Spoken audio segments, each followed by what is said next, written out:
zigenze okuwera ssaawa 12 ez'okumakya ng'olubiri lwa bene Mmengo lumyusa olwa Namungi w'omuntu abadde akubyeko ng'ali mu bujozi bw'emisinde gy'amazaalibwa ga Kabaka. Essaawa nga zoolekera 12 n'ekitundu, Katikkiro wa Buganda Charles Peter Mayiga atuuse. Mu kaseera mpawe ka Nnaalinnya Agnes Nabaloga naye atuuse nga yaniriziddwa Katikkiro n'abakungu abalala. Nnaalinnya abadde wamu n'Omulangira Ssemakookiro ko n'Omumbejja Katrina Sangalyambogo. Oluvannyuma wabaddewo okussa ekitiibwa mu ggwanga lyaffe Uganda n'ennyaffe Buganda ng'ennyimba zombi zikubwa. Nnaalinnya Nabaloga atuusizza obubaka bw'Omutanda n'asiima abantu okujja mu bungi okudduka. Gyali mumuleese akamwenyumwenyu kubanga alengera nti muli bangi nnyo abajjumbidde ensonga eno enkulu gye tulwanirira eya Mukenenya. Namunsi alagidde abantu okwongera okwerinda Mukenenya, okwekebeza n'abakalina okumira eddagala. Omwaka 2030 we gunaatuukiranga Mukenenya afuuse lufumo. Abasajja addamu okubakubikiriza nti mwekuume era mwewawe bwe wabaawo abafunye obuvuzi ate mwejjanjabe era mubayambe okubalabirira.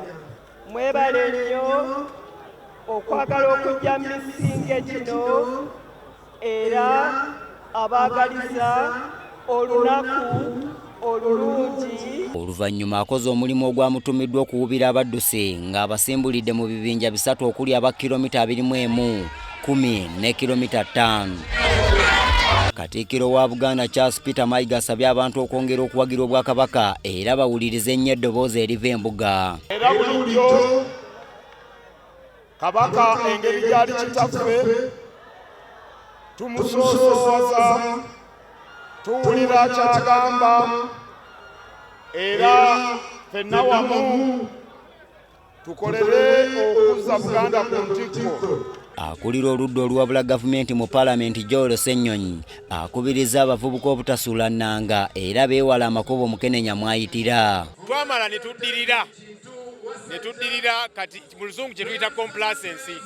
Abantu kwegamba ensonga ne bataziteekako nnyo makulu naddala abavubuka. So kaweefube ono mulungi okubiriza naddala abavubuka bannange twebereremu mu buli ngeri yonna obutafuna akawuka kano. Ku lw'abavujjiriza abakulu ab'emisinde gino aba Airtel Uganda, David Birungi agambye nti ku mulundi guno abantu beeyongedde era n'ategeeza nti bakwongera okuvujjirira emisinde gino omwaka ku mwaka. Tulabye abantu okweyongera okwejjumbira gino emisinde naye tulaba nti tujja kusigala nga gyeyongera mu maaso era kino kifuuse kalenda event ya buli mwaka okulaba nti buli omu gyali. Tulabye abadduka nga bali Boston, Oman, ekyo kitegeeza nti Airtel Kabaka Birthday Run egumidde. Omubaka wa Kalungu West Joseph Sewungu Gonzaga y'omu ku badduse n'asaba ababaka banne okukola ekisoboka gavumenti eyongere ensimbi mu minisitule y'ebyobulamu. Naye kyenwana kyenjagala ababaka ba Paalamenti tuzuukuke.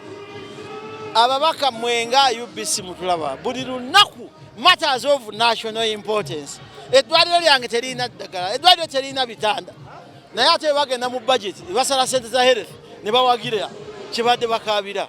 Abantu ba Ssaabasajja Kabaka okuva mu bitundu ebyenjawulo bazze mu bungi okwetaba mu misinde gy'amazaalibwa g'emyaka 69 mu Lubiri Mmengo. Era nga ku mulundi guno bene asiimye n'asindika lubuga we Agnes Nabaloga okusimbula abaddusi. Emisinde giddukiddwa wansi w'omulamwa. Abaami tubeere basaale mu kulwanyisa Mukenenya, tutaase omwana ow'obuwala. Nze Andrew Sebbira wano mu lubiri lwa Ssaabasajja Kabaka Mmengo.